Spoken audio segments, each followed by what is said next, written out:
This is Daily Blast Live. We're talking about what you're talking about. Real, honest, entertaining, live. DBL starts right now. 3, 2.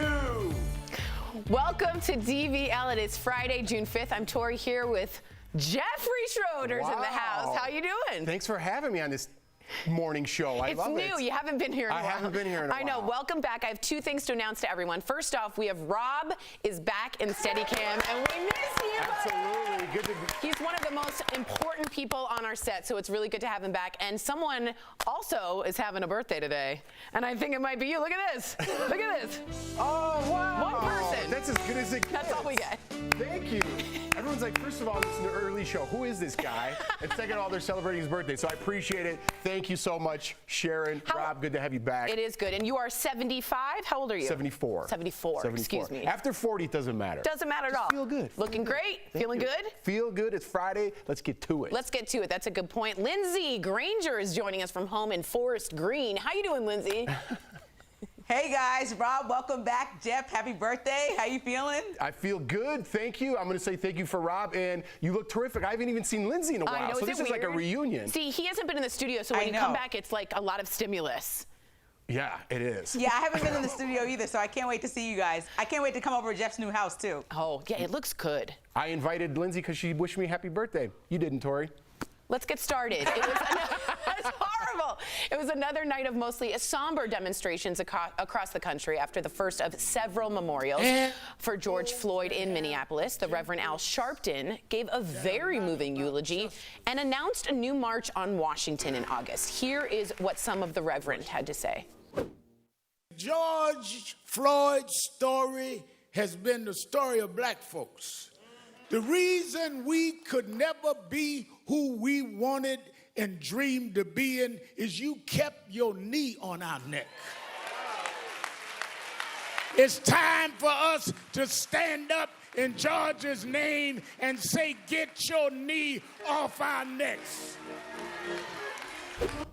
Unbelievable. Some notable stars were at the memorial, like Tiffany Haddish, Kevin Hart, Ludacris, as well as Reverend Jesse Jackson. Meantime, George Floyd's GoFundMe campaign has set a record for the most donations ever.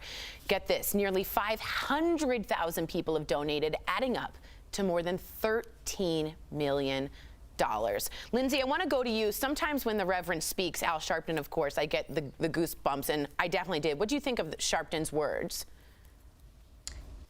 On the truth, I mean, I have an 104-year-old grandmother that I talk about all the time, great-grandmother, who's still alive. And so to know what she went through growing up in the early 1900s to now, and knowing that my grandmother then experienced that, and then my parents had experienced remnants of that, and that we still are, it's really disheartening. But it takes a togetherness that we're seeing now in order to really fight change. But I really want to ask you guys, I don't want to take over the segment, but a lot of friends and I were talking about why this time feels different, why a lot of allies are stepping up at this time, because my heart and so many of my black friends' heart have been broken for so long, and we really want to know why is now the time that you guys are seeing that this is just crazy and has to stop immediately. Like, why did this be the straw that broke the camel's back? What do you think about that, Jeff? You know, again, I don't want to, for me, I think it is. I feel that, Lindsay, and I don't know why, and I don't know if anyone cares coming from a white man, just to be perfectly honest with you. I do want to put it back to you, and I do want to ask you, because I'm sure you had these conversations with your 104-year-old grandmother. Have you asked her, like, Grandma, have things changed since you were a teenager in your 20s, 30s? How is the world today compared to then? She has the best perspective, and a lot of people are like, well, it's not the 60s anymore, and a lot of people are saying, well, it seems like it's the 60s. What does she have to say about all this? Yeah, I've spoken to her many times, and even just spoke to my dad as recently as yesterday. And, you know, what they saw as major change that happened, you know, over the civil rights movement, you saw immediate change. And when you saw these protests that got really hectic during that time after MLK died, immediate legislation was put into place. And so right now, I think that my dad and people older than my dad are like, you guys have a difference of what we had of technology and bringing people together to see images, determine what the stories will be, and get people out there protesting. And I think that's a major change why this time is hopefully going to be different, and bring in some of that legislation and change that we really need, like enforcement, that police are not going to just be doing whatever they want, and we have to have some exact laws in place that's going to say how they'll be penalized if they take advantage or do anything that's discriminatory to black people. Or be held accountable. Lindsay, and just in my opinion, real quick, I think it's the phone, that camera phone. I know we saw a lot of videos, but you're right. Technology organized, and we got to see it. And how many weren't filmed? Am I right? How many have there been that weren't filmed? I also have to give a shout out. This would have been Breonna Taylor's 27th birthday. She was in Louisville, Kentucky, and she was a EMT studying to be a nurse, a frontline worker. Louisville police did a no-knock warrant on her with a battering ram. They thought they were under attack. She was shot 8 times and killed in the hallway. We wanted to wish her a happy birthday. And of course, please look up Justice for Breonna Taylor. Follow Sean King or Grassroots Law. Happy birthday, Breonna. Well, we are getting our first look at the defense for some of the ex-cops charged in Floyd's death. I like their new uniforms, huh? Of the 4 former police officers who are facing charges. Now, the 2 that you see here, right, who are charged with aiding and abetting second-degree murder were rookies. Now, their lawyers claim they had only been on the job for 4 days when Floyd was killed. And I want to be clear, they had been on the job since 2019, but they had gotten off their trial period for 4 days. So let's make sure that's clear. Another argument from one of their lawyers was that they were following the lead of the training officer on the scene, as we now know, Derek Chauvin, asking, what was my client supposed to do but follow what his training officer said? Is that aiding and abetting a crime? Jeff, do you think being a rookie, and I'm still not going to say rookie because they were on since 2019, does that even bring into question of what that means, or would anyone with a heart say get off his neck? This is going to be hard to hear, Tori, but if me and my wife were having this exact conversation, and I'm just sharing the audience in with what I talked about with my family this morning, if it was my first day on the job, if it was my first day at any job or in a locker room, I would have trouble. A man's life is on the line. This is a different story. I'm just saying trying to fit in general. I'm going to put that aside because it is very touchy, but this is the honest conversations that I'm having in my actual kitchen. Okay? And I totally appreciate that. I think it starts from the top, okay? This officer was going to train 3 other officers or 2 other officers or whatever it was when he already had 12 checks on his mark against him. What kind of leadership role is he in? He's going to teach these new police officers, let's say that they're new, and teach them his dirty ways or his bad ways. We need leadership from the top down, and we need better training. We bail out our airlines with billions of dollars, but all of a sudden we have all this leftover money from the government where we could have put into our schools or educating police officers or better training. There's a lot of questions I have, but do I blame them? That's going to be up to a court of law, but I'm being honest with you with the conversation I'm having at home. And I do appreciate that. Look, if it was they were on the job since 2019, they were official rookies. I can't imagine if someone's screaming mama, you wouldn't get off their neck, Lindsay, am I right? Right, and I think that if we think about any other profession, like let's say a pilot, you get training, you learn how to do the job, and then you take your first day flying. If your first day flying or first month actually doing it alone ends up in someone's death or someone being hurt, nobody would forgive that. That's the whole point of the training. And so if he got training and, like Jeff said, under a leader that's doing actions that are wildly inappropriate, we can't just excuse it that you sat there, because the whole point of becoming a police is because you have an intention and want to serve and protect, and that was doing neither for George Floyd. Well said. Please write us in, Facebook, YouTube. It's an honest conversation, and that's what we have at DBL. We aren't going to hold back. We're going to be real. Now, before we go to break, we want to leave you with some touching videos. Up first, check out this interaction between a 5-year-old protesting with her mother and a Houston police officer. We're here to protect you, okay? We're not here to hurt you at all, okay? You can protest, you can march, you can do whatever you want. Just don't break nothing. Oh my God. We've got one more for you. A UPS driver who's been on the front lines as an essential worker was surprised by families on his delivery route. They all came together to show their support. Take a look at this. This is an amazing surprise. You're an essential worker, but you've always been essential to us. You know our families, we know your families, we adore you, and we just want to say thank you. This is so amazing. So amazing. Jeff, you were at UPS, right? I was. I wouldn't even think about that. But I love essential workers. I don't think they get enough credit. I think UPS does very well. They have great programs for their drivers. But just that, like, you know, it's so important just to reach out to somebody who you think doesn't need it and say, hey, man, you're doing a good job here. And that's exactly what they did for that UPS driver. And it made his day, probably his career. Yeah, I 100% agree. Lindsay, did you see yourself in that little girl asking that cop? Because that's a real question. She was being 100% truthful. Are you going to hurt me? Right, and I think it's important that we see these images of young kids speaking up and people being positive, because there are a lot of complexities to Black people, and we're seeing 2 of them in these videos. So very well said. It was a good thing. Good thing to end on. Well, happy birthday, Jeffrey. Rob, good to see you. Lindsay, as always, I love seeing you. Stick around, please. Coming up on DBL. Did you salute? I don't know why I did weird. that. I don't know why I did that. Saints quarterback Drew Brees is saying sorry again after slamming the NFL kneeling protests. But does he go far enough this time around? And later, we meet a pre-K teaching assistant who's rising to the occasion during the COVID pandemic, how her virtual classes are making all the difference. And as we wrap up another week of work from home, we want to thank our coworkers. We miss you terribly. We'll be right back. This'll have to do. I'm broke. Once I pay my car insurance, there's not much left. What are you giving up to pay for car insurance?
Welcome back to DBL. New Orleans Saints quarterback Drew Brees has apologized yet again over remarks that he made criticizing players for taking a knee during the national anthem. Take a look at this. I know there's not much that I can say that would make things any better right now, but I just want you to see in my eyes how sorry I am for the comments that I made yesterday. I know that it hurt many people. That was never my intention. I wish I would have laid out what was on my heart. I am sorry. And I will do better, and I will be part of the solution, and I am your ally. Well, now one of Drew's critics, LeBron James, also retweeted a video of Fox News anchor Laura Ingraham, where she blasted him in 2018 for voicing his opinion on the president. But then in another clip, she defends Drew for speaking his mind. I wonder what the difference is. Have a look. Oh, and LeBron and Kevin, you're great players, but no one voted for you. Millions elected Trump to be their coach. So keep the political commentary to yourself, or as someone once said, shut up and dribble. Shut up and dribble. That was, of course, LeBron James's title of his documentary he put out. Well, yesterday, Laura took notice and issued this statement on her show, Watch. Every American has a God-given right to speak his or her own mind on any issue. And I think in order to heal and shed light on gross injustices, our country needs more dialogue, not less. Very different from shut up and dribble. Well, how do you feel about that, Lindsay, straight off the bat, other than completely hypocritical? Well, I agree. I actually agree that we need more conversation. I think that the thing is that we have to get really uncomfortable and start talking about a lot of the issues, and not just black people, white people, people of all backgrounds have to start having real conversations about what's wrong. I think that, you know, the statements that she made about LeBron, obviously years ago, were not appropriate at all, you know, and he proved her wrong in many ways by owning his own production company and exceeding in many levels of life. But, you know, I think as far as Drew Brees' apology, he has to understand that a lot of black veterans also fought in the same wars as his grandfather was part of, and they came home to be afforded no freedoms whatsoever. So it's almost like you're disregarding not only your teammates and other black players, you're disregarding the fact that black men also fought for this country, and women, and got treated like crap when they came home. That is so well said, including our own Brandon London. His grandfathers fought in that war as well. Well, some NFL players are refusing to remain quiet now on the issue, like Lindsay said, of race in the wake of George Floyd's death. The players released a video with this powerful message to the NFL. Take a look. We, the National Football League, condemn racism and the systematic oppression of black people.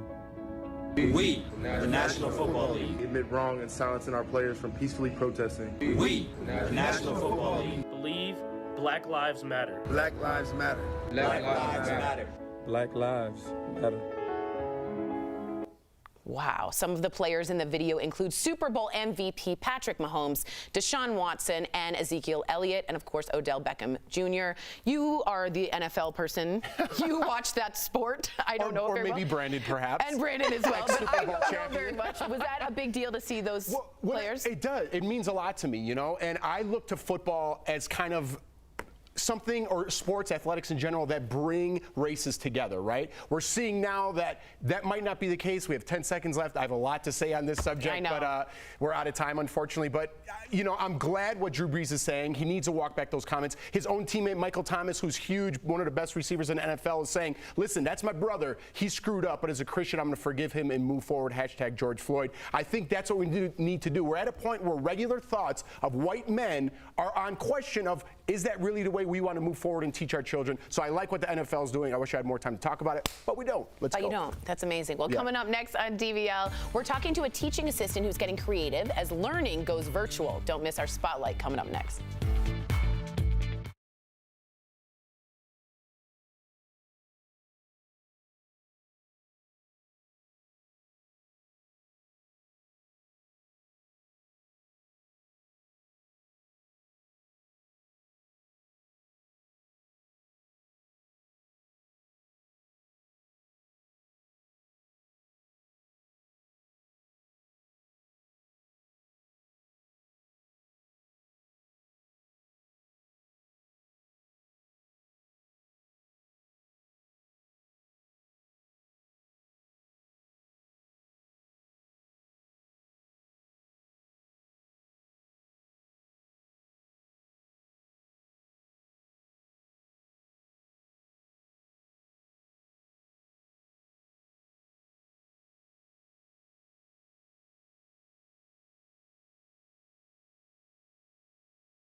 Look at that, Rob with a steady cam, looking good. Welcome back. Welcome back. We missed you. Well, welcome back to DBL. Since COVID-19 hit the U.S., parents have been struggling to homeschool their kids. Mom of two, Megan Jessen, is doing her part by hosting virtual classes for thousands of students.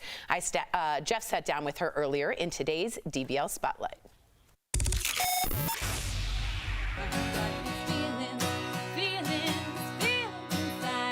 Miss Megan, thank you so much for joining us here on Daily Blast Live. Let's get right into it. What made you start Miss Megan's Camp Kindergarten? I started Miss Megan's Camp Kindergarten to help my 4- and 6-year-old have a little bit of structure and routine in their days once I figured out that school was going to be canceled. And so as a former kindergarten teacher, I had some of my supplies in the basement. So I grabbed some of those and I sent a text to some friends of mine to see if they wanted to join in, and they did. So I put a post on my personal Facebook page, and that kind of snowballed. Why are so many parents flocking to you for help? I'm pretty positive it's very relatable. Mommy, look it! Yes, right now I'm not looking at that because right now I'm reading a story. The kids that are tuning in, I've gotten lots of messages saying that because their kids don't have their friends nearby and they can't see their friends. My girls are kind of like their pseudo friends and classmates, and they have a lot of fun with the singing and the movement and all the routines that are normal for them. And then the parents find it relatable because I'm also parenting my children. Kenzie, do you want to Nope. try it right Sunday, Monday, cha, cha, cha. For people who don't know, how often do you post and can anybody join? Yep, anybody can join. It's a Facebook Live hour that starts at 9 Central Time. If that doesn't work with your schedule, I've also created a YouTube channel that have all of my previous 8 weeks of videos up. So you can go back and check out different videos Monday through Friday. Before we go, I got to know, you got some big news to share with us. What is that? So as of today, I have released my first children's album titled Miss Megan's Camp Kindergarten Volume 1. Thank you. I'm very, very excited about it. Well, I'm excited for you. I'll be seeing your face every day. You'll be raising my children during this quarantine. So thank you, and thank you from all the parents out there. Miss Megan, keep up the good work. We'll see you soon. We'll be right back, everybody. Thank you. Promotional consideration is brought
Welcome back to DBL. We're seeing thousands of peaceful protests in support of the Black Lives Matter movement, but sometimes cars are being damaged. So if it happens to your vehicle, will insurance companies cover it? Good question. We're chatting about it in today's DBL Drive, sponsored by who, y'all? Car Shield. Thanks, guys. We're seeing all different types of damage to cars, smashed windows, broken mirrors, and graffiti. According to the Insurance Information Institute, I didn't even know that was a thing, this type of damage is typically covered under most comprehensive plans. Now, before you file a claim, check your plan, look at how bad the damage is, and get estimates on repairs. If the cost to fix it is less than your deductible, pay it out of pocket. You'll also avoid having your insurance rates go up. For peace of mind, get an auto protection plan with Car Shield. Car Shield protects their members from the high cost of auto repairs. Call 1-800-505-9619 for a free quote. And as you were raising your eyebrows, I was like, that is such a good question. Yeah, that was a good question. I have another question because I'm new to this early show. What's with the unenthusiastic Car Shield? Oh, because usually it's like everyone in the studio. So it's funny because there's only like 2 people in the studio. Did you call Car Shield and see if it was funny? I didn't yet. Lindsay Granger's just laughing so hard. Lindsay, I hope you can celebrate with me. Big day here at DBL, as we said. It's Big Jeff's birthday. Happy birthday, buddy. Enjoy your day, Jeff. Oh, there's a little song for you. Wow, listen, I know there's more in the prompter. We don't need all that. Listen, I don't like to celebrate other people's birthdays, so we don't need to celebrate mine. I mean, thank you, I appreciate it. But, you know, this is great, terrific. I'm going to go spend it with my family. Hey, guys, cancel the clowns. Cancel the clowns. All right, DBL is new every day. We'll see you Monday, same time, same place. Happy birthday. Thank you.